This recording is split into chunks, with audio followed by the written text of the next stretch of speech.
Estamos de volta com o Tarobá Rural, direto do Parque Tecnológico, onde esta semana aconteceu o Show Rural 2013. Agora veja só esta faixa. Ela foi trazida por produtores rurais de Guaíra, que fizeram uma manifestação silenciosa durante a feira. O protesto é contra as invasões indígenas. Um conflito que tem acalorado as discussões no extremo oeste do estado e também em Mato Grosso do Sul. Nós saímos um pouco dos portões do Parque Tecnológico para ouvir explicações sobre como está este conflito, que, olha, não deve acabar tão cedo. No trevo de acesso a Guaíra, o protesto silencioso fica estampado em faixas e outdoors. A tensão entre os indígenas e os moradores da cidade está cada vez maior. Seu Luiz tem 8 hectares, onde costumava plantar soja e milho, mas há um ano não produz nada na chácara, invadida por 5 famílias indígenas. Ele conta que estava na propriedade quando os índios chegaram. Eu estava trabalhando, meus filhos viu. Aí chegaram com bucho, né? Bucho nas costas, e jogaram aqui, isso aqui ia plantar aqui, ia morar aqui. Começaram a dançar, em roda, com a cara cheia de cachaça. E tomou a cachaça, né? Começaram a dançar e mais nada. Seu Luiz diz que o grupo queimou plantações e até a cerca do sítio. Eu queria a propriedade de volta. Na pequena aldeia, construída exatamente no lugar onde ficava a sede da propriedade, encontramos apenas mulheres e crianças. Isabel diz que chegou há 2 meses, a convite do irmão, que é o cacique.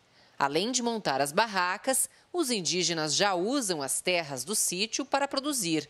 Agora já plantei mandioca, milho, batata, assim. E tem que plantar mais, né? Já na fazenda do seu Neves, os índios chegaram há mais tempo.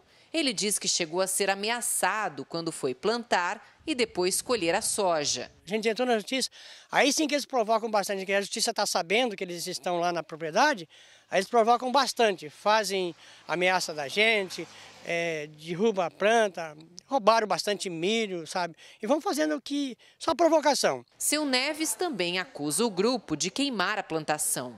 É uma situação que a gente tem sempre, está amedrontado de ir lá, que eles chegam em poucos minutos, está cheio de gente. Os moradores da cidade estão se mobilizando.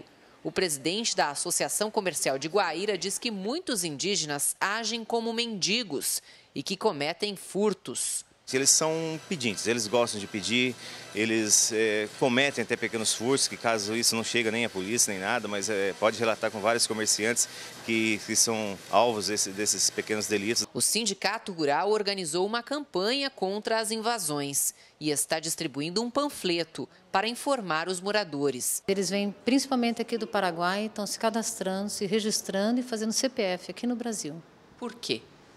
Porque eu acredito que existe uma série de facilidades aqui, de cesta básica, de auxílio de pré-natal para as mães que estão grávidas. Entre Guaíra e Terra Roxa, 14 aldeias são reconhecidas pelos índios, abrigando cerca de 1.000 pessoas. Já os ruralistas estimam que só em Guaíra, 16 propriedades estão invadidas. A decisão de um juiz de Umuarama pode mudar o destino de 3 áreas atualmente ocupadas. Ele exige a reintegração de posse, onde hoje estão 2 aldeias em Guaíra e uma em Terra Roxa. Essa é uma das aldeias que receberam a ordem de despejo. Aqui, a invasão indígena já dura 3 anos. São 27 famílias da tribo Guarani. O prazo para deixar as 3 áreas é de 90 dias. Assim que receberam a notificação, caciques de todas as aldeias da região se reuniram para discutir a ordem judicial. O grupo diz que vai recorrer. A luta de uma aldeia guarani é a luta da nação. E por isso a gente se reuniu para procurar um meio ou procurar alguma forma de recorrer dessa decisão. A insistência em ficar nas áreas ocupadas, segundo eles, é por uma identificação com a terra. A gente sempre esteve procurando a harmonia com a nossa terra e a nossa natureza. E, portanto, a gente já está ligado à terra onde a gente já habita já há algum tempo, devido à mata, devido aos remédios do mato que a gente tem conhecimento e tem acesso. Então a gente está ligado a essa natureza e por isso a gente deseja permanecer.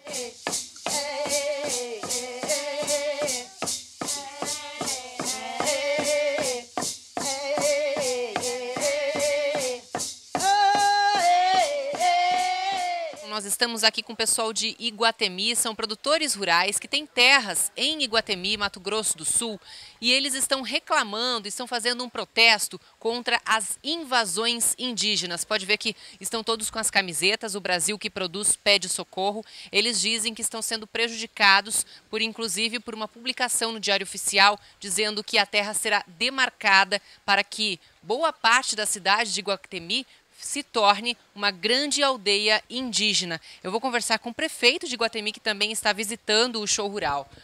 Bom dia, prefeito. Bom, é importante essa manifestação, por quê? Por que vocês estão fazendo essa manifestação? Essa manifestação nada mais é do que a gente em busca do direito democrático de cidadão brasileiro. Hoje nós estamos aqui representando o município de Iguatemi, querendo realmente que os olhos se voltem a nós a respeito da questão fundiária. Nós temos propriedades, 46 propriedades que foram demarcadas para estudos, onde nós temos que nos defender de uma coisa onde a gente tem titularidade plena desses direitos e até conferidas pela Constituição, ratificadas pelo governo federal. Então, nós não achamos justos que se faça qualquer tipo de demarcação sem o comprometimento integral do produtor que não quer vender sua terra, que não quer estar participando, quer continuar no processo produtivo. O presidente da FAEP, a Federação da Agricultura do Estado do Paraná, comentou a polêmica, defendendo os ruralistas.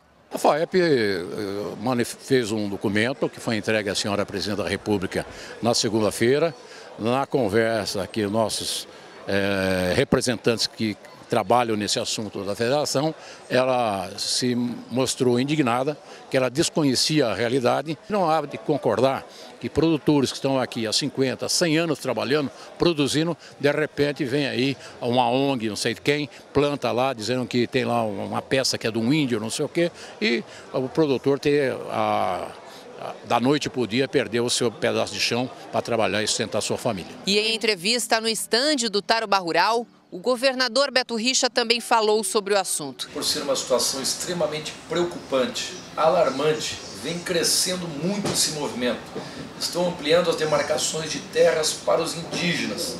Tem inclusive denúncias de que pessoas até de outros países, do Paraguai, estariam infiltrados nesses indígenas para se aproveitar dessa nova delimitação de terras. Isso preocupa os nossos produtores rurais. Muito embora seja uma atribuição exclusiva do governo federal, através do INCRA e da FUNAI, pacificar essa situação, mas nós estamos conversando, estamos dialogando com os indígenas, com os proprietários de terra e também com os órgãos federais para resolver e pacificar esse problema no estado do Paraná e conter o crescimento alarmante dessa situação.